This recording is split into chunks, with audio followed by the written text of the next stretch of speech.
year as vaccine distribution ramps up and business restrictions begin to ease.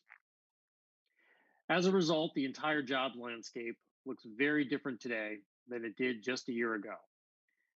That sets the stage for today's program. The top talent chiefs and experts from Albertsons, Blackstone's, Intuit, and Indeed will be here to share details on their hiring efforts, the candidates they're seeking, and how to stand out in the applicant pool. In just a few minutes, the chairman of the Federal Reserve, Jerome Powell, outlook and what it means for job seekers. We'll look at what it takes to launch a small business right now. And you'll be able to join 2 rounds of workshops on topics ranging from reskilling to resume writing. We've got a busy program ahead, so let's go ahead and get started. Please welcome our host for today, my colleague, Kim Last, the Journal's head of live journalism. Kim? Thanks, Matt. And hello to everyone. I'm Kim Last, the head of live journalism and special content here at the Wall Street Journal. We're excited to have you with us today. Before we kick off our first session, I have a few housekeeping items to enhance your experience. If you're having trouble viewing any of our sessions, be sure to use Chrome as your web browser, refresh your web page, and if you're still having trouble, click Stream Not Working on the right-hand side of your screen. We're going to be taking audience questions throughout our sessions this afternoon. So if you have one, enter it in the form below the video player labeled questions. And if you're tweeting about the event, which I hope you are, please don't forget the hashtag WSJJobsSummit. And if you miss any of the sessions, be on the lookout for links to catch up on demand. Now let's get started. Our first session takes a look at the economy with the highest ranking officer of the nation's central bank. Federal Reserve Chairman Jerome Powell joins us this afternoon to share the outlook on the economy and how it translates to small businesses and to job seekers in particular. Following their conversation, my colleague Kim. Hi guys, if you want we can have a chat here, so everyone is welcome. Join the channel and we can have a conversation while Jerome Powell speaks. So just saying that and welcome. It's over to you.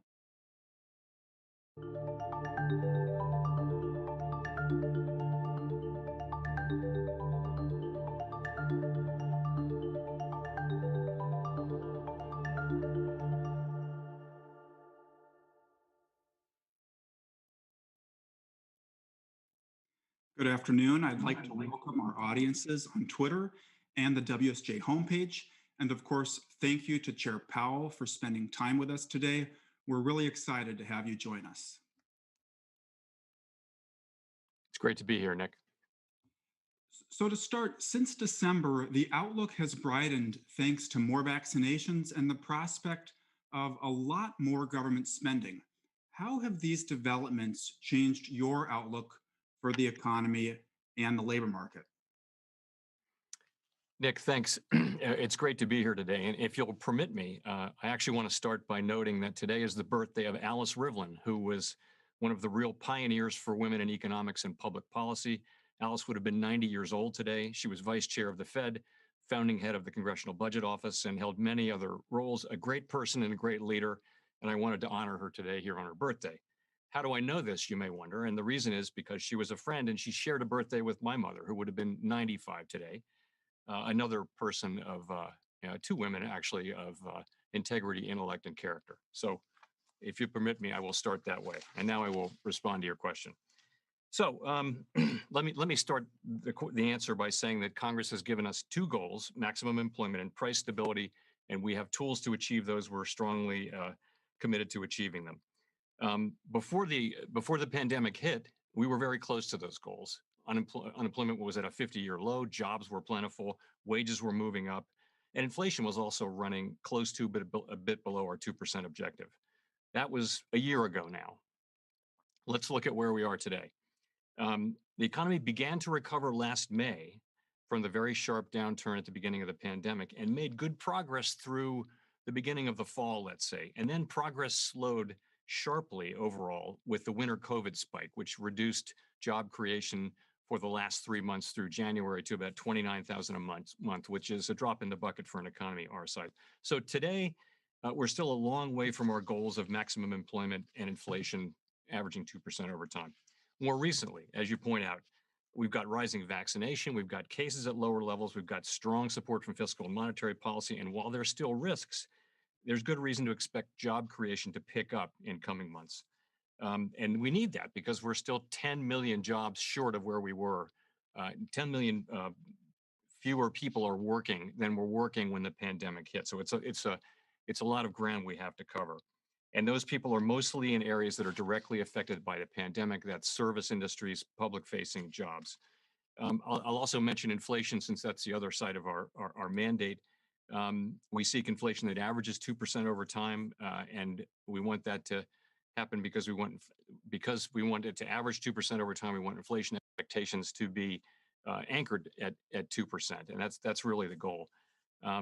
So right now, inflation is running below 2%, and it's done so since the pandemic arrived.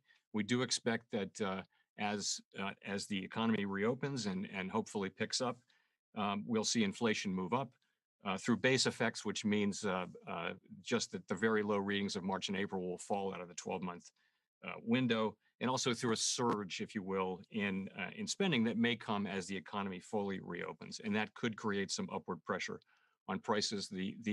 The real question is how large those effects will be and whether they will be sustained or more transitory.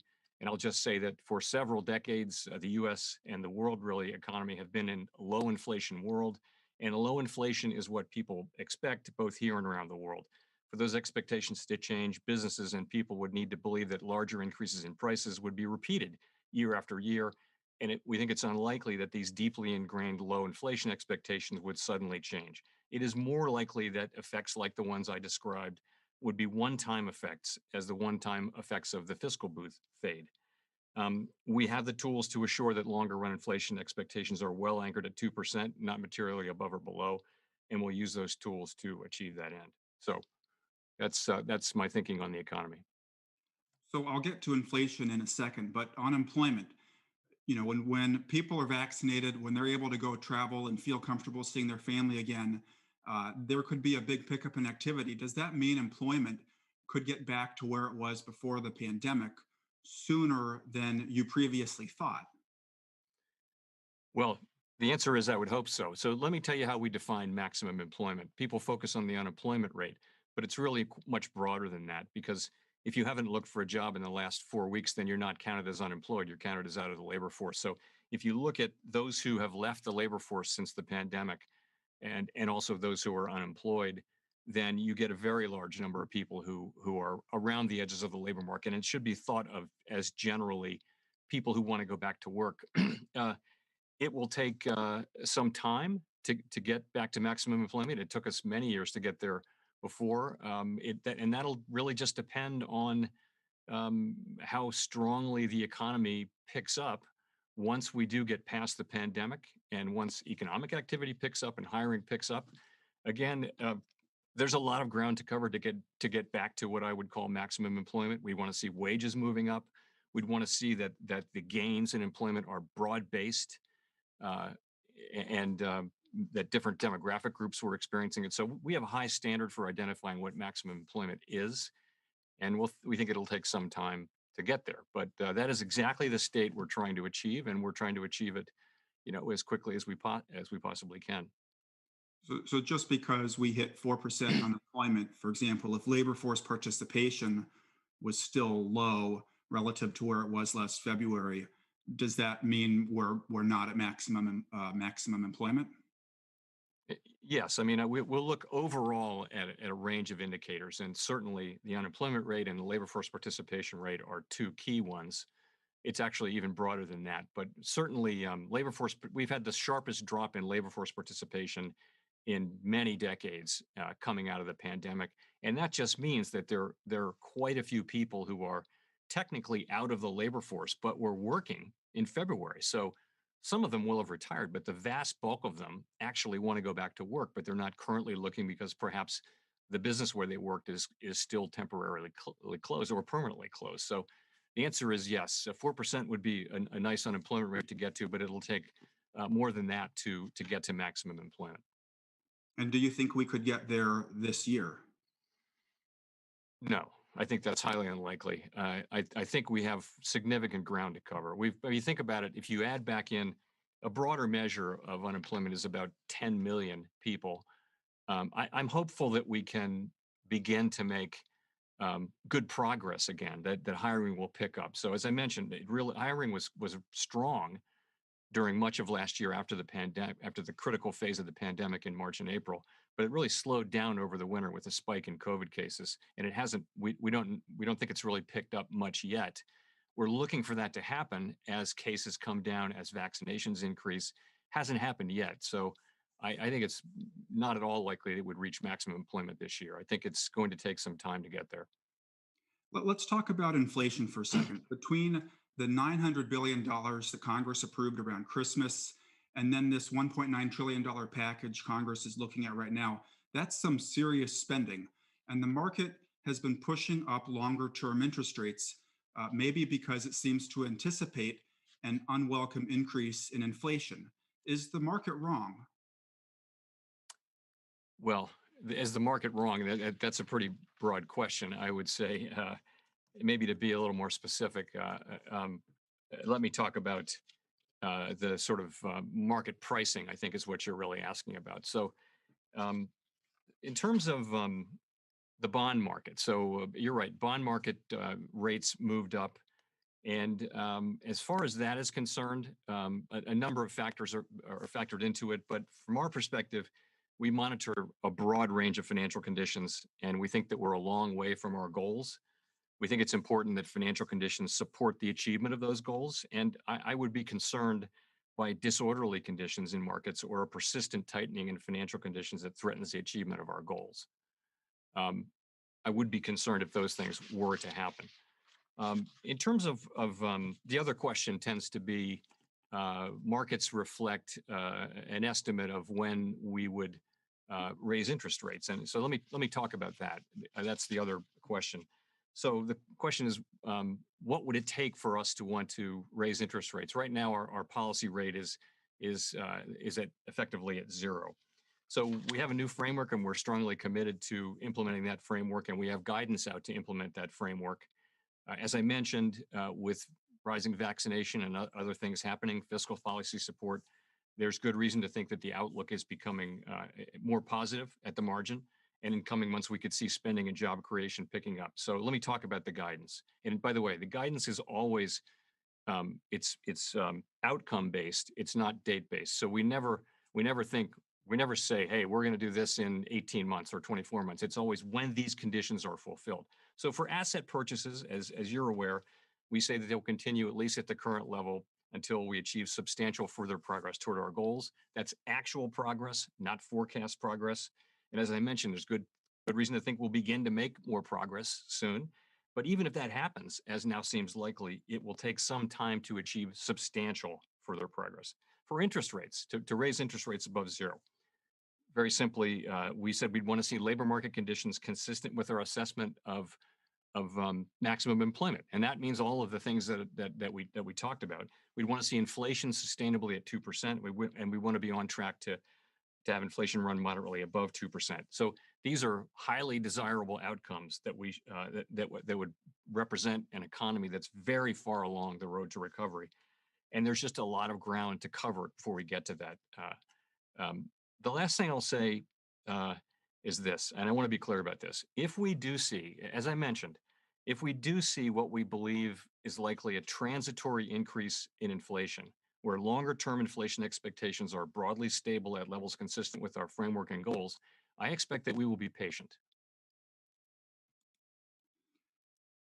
So there's a lot there. Thank you for that. I guess, the question is has the recent run-up in bond yields been consistent with your economic outlook and with the new framework that you've adopted that takes a more relaxed approach to inflation? I don't want to be the judge of a particular level of one interest rate among many, one asset price, if you will, among any. Our new for your the people at your conference benefit, our new framework says that we will seek inflation that runs moderately above 2% for some time after we've had a shortfall of inflation. And it also says it commits us to not raise interest rates just because the labor market gets strong. And those things I think will be good for the labor market over time. So again, I would just say, as it relates to the bond market, I'd be concerned by disorderly conditions in markets or by a persistent tightening in financial conditions broadly that threatens the achievement of our goals. And I understand why you wouldn't want to comment on a specific level of rates, even if the level of rates isn't a problem. Was the speed with which real rates adjusted over the last week problematic in your view? It was something that was notable and caught my attention. But again, it's a broad range of financial conditions that we're looking at, and that's really the key. It's many things, and we want to see, and would be concerned if we didn't see disorderly conditions, orderly conditions in markets, and we don't want to see a persistent tightening in broader financial conditions. That's really the test. It's not appropriate to isolate one particular interest rate or price. It's more of a broader assessment that we make. I guess what I'm wondering is the market now believes the Fed will raise rates earlier and faster than it thought a week ago. Are you saying that's consistent with your outcome-based policy guidance and with your new framework? It's going to depend entirely on the path of the economy. So I laid out the conditions upon which we would consider raising interest rates, and that's labor market conditions that are consistent with maximum employment, which is, that's a big thing to get to, and it will take some time to get there, right? Inflation sustainably at 2% and inflation on track to run